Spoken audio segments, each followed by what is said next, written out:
Salut, bonjour, bonsoir. Balobi tozali. Famille Bota bozali. Ba Peshalov, veut dire ba Peshalov. Ba Peshalov bozali. Ba Dinachou.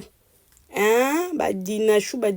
Est-ce que bozali awa to bengi bino bokota boya koyoka makambezo leka surtout ba Peshalov. En tout cas, boza vraiment invité lelo na kati ya chaîne na ya Famille Bota News TV. Boyebika toza famille tant tozo benga Famille Bota, tozo mona ba Peshalov, tozo mona ba Dinachou, tozo mona vraiment ba te belé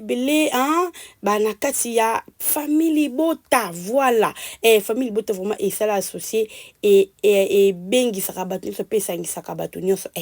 vraiment toza wana coach cimenté biso na ba Peshalov na ba Dinachou vraiment toza wana connecté yango nazotuna est-ce que bozali ceux qui bozali bo se manifester balobi kuna tozomona en tout cas tozomona Peshanga vraiment azongi en scène yiwana azakuna azo jouer ceux qui bolimbo ke kotala et papa Omar na chaîne Omar vraiment ici Peshanga azo prester kuna azo jouer kitoko makasi bandekolanga vraiment bokende na nouvelle film oeza et pas Omar so bokoti bokomona Xil Peshanga kuna azoko évoluer et puis toke kuna na Famille Bota en tout cas film na biso vraiment lelo vraiment total la troisième partie. En tout cas, vraiment, Nzambe Asunga. Non, total qui troisième partie, pardon. Les autres, ta quatrième partie, en tout cas, vraiment, Nzambe Asunga. Biso, film ya fezo leka kitoko makasi bandekolanga balobi film ya moko en tout cas, ezande makambo eza koyinda. Il faut vraiment tout mais continuer toujours kolobela ba film na sur Belle Vie TV en tout cas makambo iza kuna na sengi na bino so bokota en tout cas ba Peshalov bokota bokende ko visiter ba Dinachou bokende ko visiter Belle Vie TV bozala vraiment wana tozala soule tozala ba moko et ko sala bien na ba chaîne na biso to kende pe ko soutenir bisika Xil Peshanga zali ko joindre en tout cas to kende pe kuna na Dinachou bisika ba film ezoleka vraiment en tout cas Nzambe apambola artiste na biso na musala kitoko oyo bazali kosala voilà. En tout cas ce qui au côté vraiment au like vidéo ba dekolanga au côté au like kosala biso bien yango na vraiment eza meilleure façon de soutenir biso tant au côté au like vidéo et puis ko commenter ko partager ça nous fait vraiment énormément plaisir et bon ça fait plaisir voilà tant beaucoup commentaire ba commentaire na bino et kindara vraiment tout droit beta et ça la capso bien. Et on peut faire que to continuer musala, to avancer na musala na biso vraiment, to focus na musala na biso kande mo mama belle vie. Comme on dit la patronne alobaka to focus et puis ba shalom na biso vraiment na kati ya Famille Bota mobimba. Voilà. Bandeko nini to memeli bino mokonelo to memeli bino lisolo ya Eric. Kaka nde bomoni na miniature na biso bomoni Eric na boy kocha bato belé ko comble bato belé mais je veux vraiment citer les noms de personnes na kati émission oyo mais na boy na nga na kati ya kocha bato belé na chekaka Xil Peshanga parce que vraiment moi aza à la base na sujet na biso oyo tozolo bela lelo yango na cheme na kokotisa pe ba kombo mosusu en tout cas bozala étonné te tozo beta masolo tozo solola ngana bino par rapport ya makambu oyo ezole kakaka et pas ba comédien na biso balobi monda ba comédien makambu ezanga kate ceux qui bolali bolamuki en tout cas faut bomona makambu oyo ezole ka vraiment c'est triste ça fait très mal mais tozana choité biso tozoyaka pona kolobela tozoyaka pona ko cha makambu na mesa kotalisa mwa batu pourquoi tout ça oyo ezoleka et pas ba comédien toloba kaka tolobaka un jour nzamba kosunga et que imiter kokote pas ba comédien na biso tozaka tozosa musala na biso tellement tolingaka bon moko tolingaka ba concurrence moko ezala loyal o eza pona musala mais lelo kandi na lobaka concurrence ezaka sous loyalité ba concurrence comme ba guerre d'esprit et comme ba maladie ba kokobokelo maladie parce que o alingi mutu boye donc vraiment c'est triste mais nebi kenza pa kosunga avec le temps a kosunga vraiment nyonso o ekosila qui me kokote pa ba comédien na biso to kotikala kana ba concurrence loyale poto loba qui concurrence en tout cas ceux qui exaté musala peut quoi avancer pour que ba misala ba comédien na biso et avancer aussi en cas concurrence mais pour ça na biso de toyaka kosala ba mission tolingaka concurrence moko ezala loyal et non concurrence ndenge ekoma lelo ya ba guerre vraiment ya ba haine nde yango biso tozo telemela ba anti valeur wana biso toyaka pona kofinga te tozoyaka pona kobongisa to pe ko mettre ba comédien na biso na droiture to pe ba chroniqueur mususu o bazoluka kocha ba mbilinga en tout cas toyaka pona koloba bandeko bo tenir biso regarder yango na lobi oyo yo koti pour la première fois na chaîne na biso en tout cas n'hésitez pas de vous abonner de cliquer sur la cloche de notification au cause à la jamais de site il sera jamais dessus parce que ici vraiment on travaille ici c'est la différence c'est la qualité on est là pour arranger tout on est là pour améliorer on est là pour unir nos artistes en de part et d'autre et puis bah ça la musana bango comme il faut comme il se doit voilà bandeko en tout cas rapidement na côté na sujet nanga na ban sujet nanga eloko nini o vraiment etindi biso to ya awa bandeko nanga en tout cas tozoya kaka pona koloba pona ko continuer vraiment musala na biso kaka ndenge ezalaka tozo continuer musala na biso balobi bosala musala ezalaka elengi makasi eloko nini ememi biso awa eza likambo ya Eric biso to mona qui sorti médiatique ya Eric nga kutu na lobela ki yango en tout cas vraiment na mona ki yango mais vu que batana nga pe ko mobulu na kipa ki yango te na s'intéresser na nga vraiment yango te mais eloko ni etindi nga pona koloba c'est par rapport ya ba audio o na yoki na yoki pas Eric en tout cas nga vraiment nazo sepela isu vraiment ko tcheka cha ba biloko te to ba audio to ba biloko misusu nazo linga vraiment ko tchete parce que moi YouTube a komi ko telemela mo ba biloko na pona chaîne nanga vraiment naza vraiment la posa ko tcha ba biloko na te mais j'espère que ba tebele ba yoki ba audio ya Eric ndenge nini azoko à se plaindre par rapport ya sortie médiatique ni o asalaki makambo o ya komi ko mona alobi j'espère que tolandi hein ngala otana ngo te mena ebiki ba te belé bazui occasion bazui temps ya kolanda ngo na ba chaîne mususu pour ba analyse déjà et salami déjà par rapport ya audio na menga en tout cas quand na lobaka ata après 2 jours 3 jours sautant na ngepesa meli et que likamo na yoka kiso esekena ya koloba na koloba nazala na katika fo moto tango ezali non eza analyse nanga mutu na mutaza na ndenge ni asala analyse na e tozo mekaka ko solola ozomona donc Eric aye koloba ye moko ayaki na sortie médiatique na ye pour dire que abeteki moi masolo ya Simba particulièrement vraiment abeteki pe moi sujet ici pechanga lobaki moi mingi pona ici pechanga et puis abeteki songi le kana Simba. Or, yé azaka na Simba te ça date de longtemps. Tu vois, ba comédien na biso en tout cas nzambe fois sunga ba comédien. Ba artiste na biso baza suna kilo te baza suna valeur te parce que bango moko ba mi teki sur les réseaux sociaux. Bango moko ba mi silisi valeur na bango. Tu vois, ton ba bengo un artiste, il faut la charisme. Tu vois, hein? Il faut vraiment la charisme. Lelo Eric aye koloba na biso sur les réseaux sociaux aye ko talisa audio na ye kaka ezo sala maka ndenge sala maki pa mama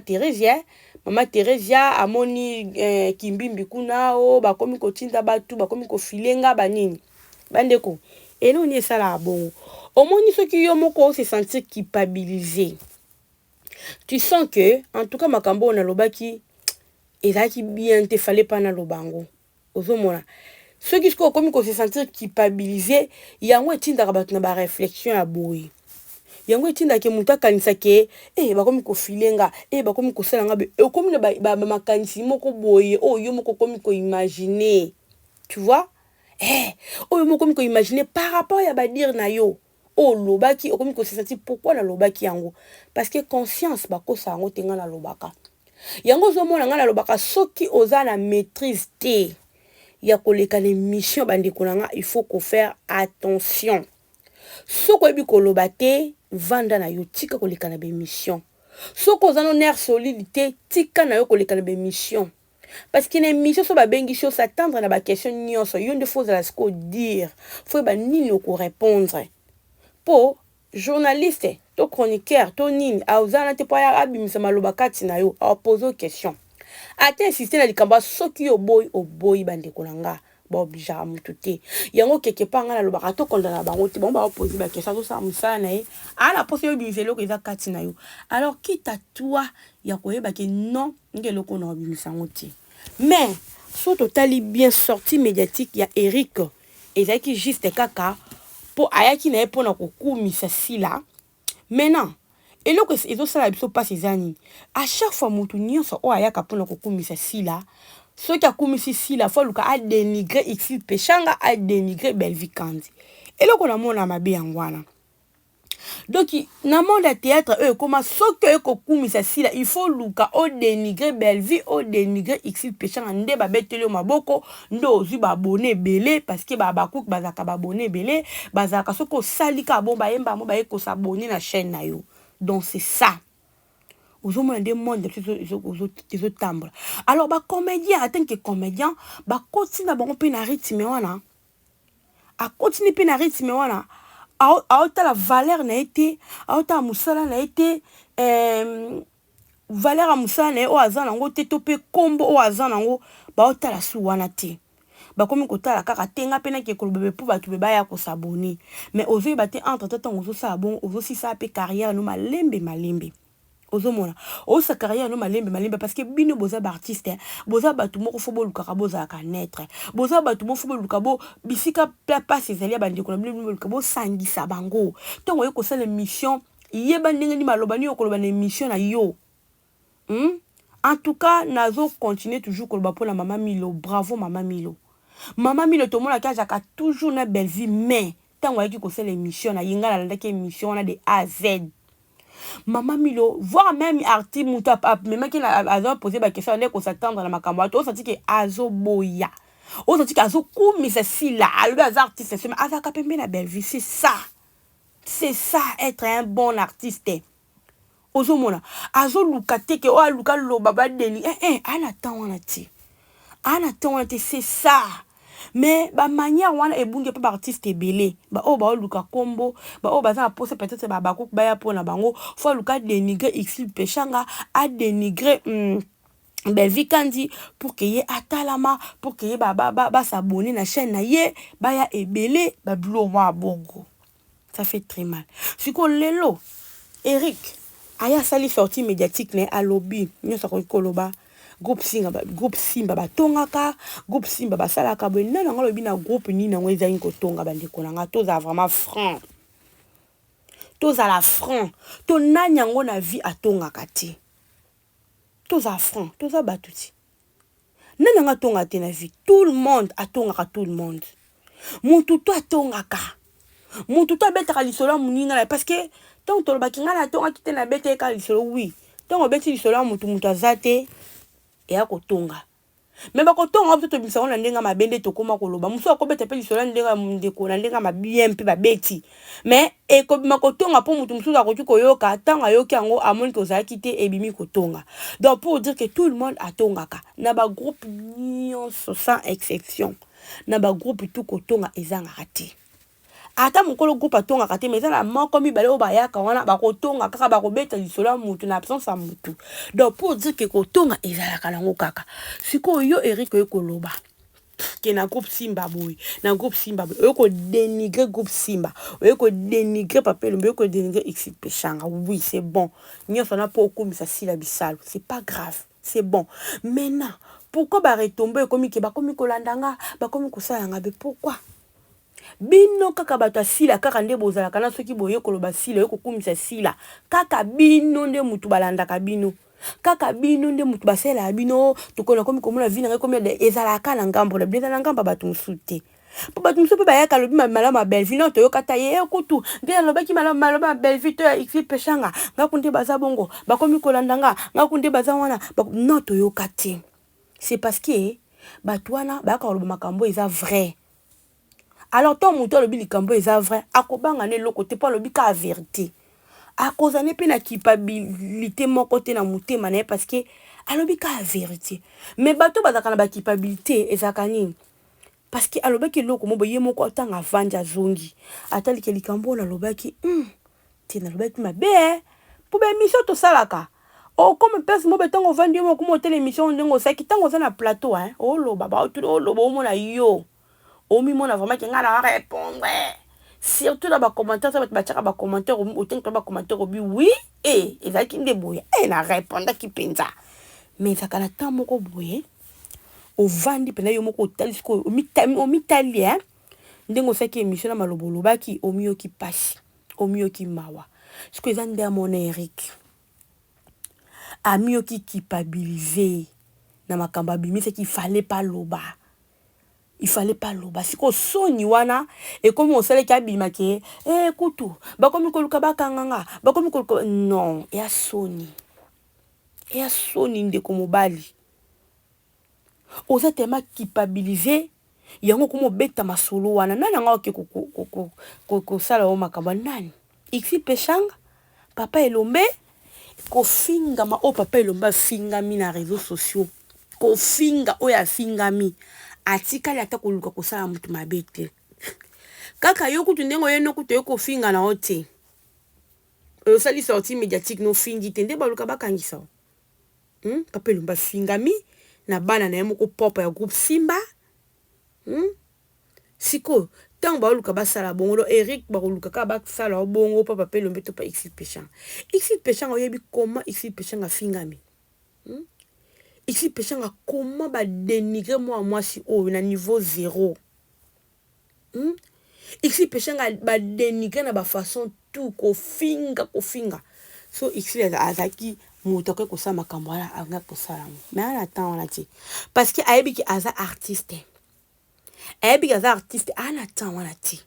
yoke kukangisa mutu yoke koselo anata wana te même Belvikandi baluka basala eloko wana ke akangisi mutu ezaki makamba lokute Belvi atika kokangisa mutu moko te asala ngo te po atika kosala ngo te po ebi kaza artiste fo finga ma fo nyonso wana aza artiste azoko asime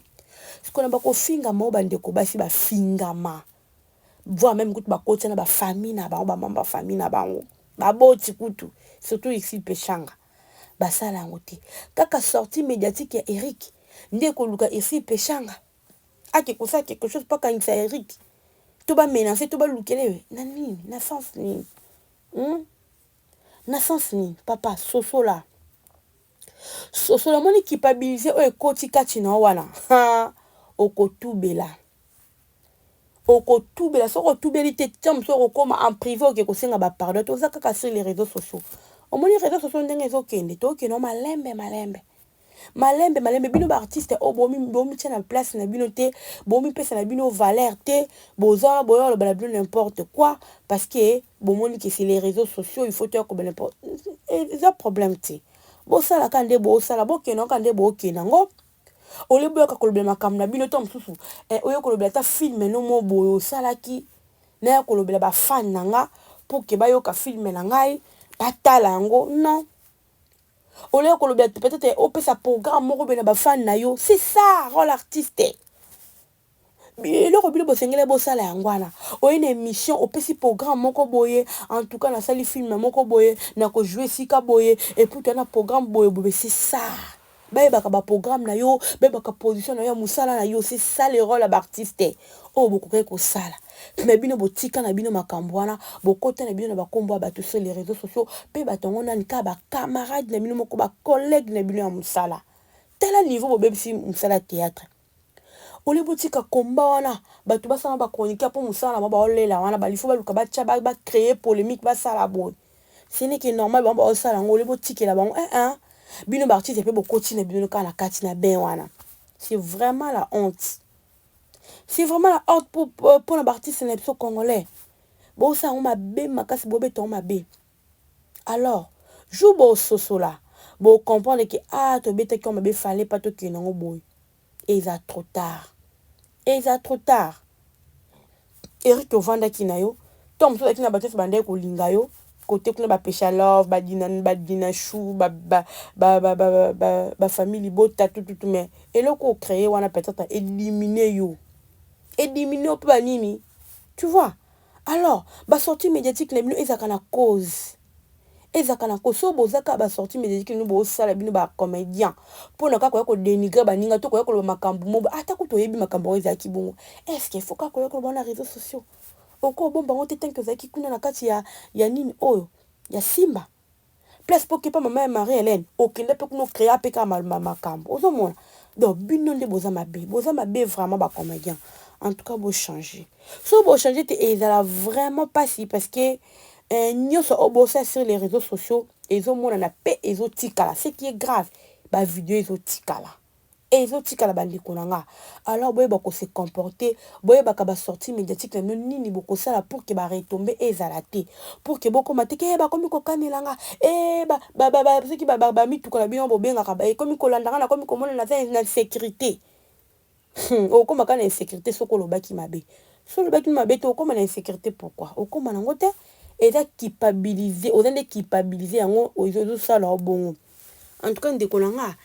se repentir yeba ndenge nyo koluka bandeko no o s'excuser soko ozomona oza culpabiliser et non oya koluka makambo ozoluka voilà la famille yonka toyaki mpona kosola na ye basala bino na chaîne na biso awa toyaka mpona kotia likambo na droiture alors yo osepeli na biso vraiment osabonner opartage olike kosala biso bien quant à moi je vous laisse on se retrouve à la prochaine bisous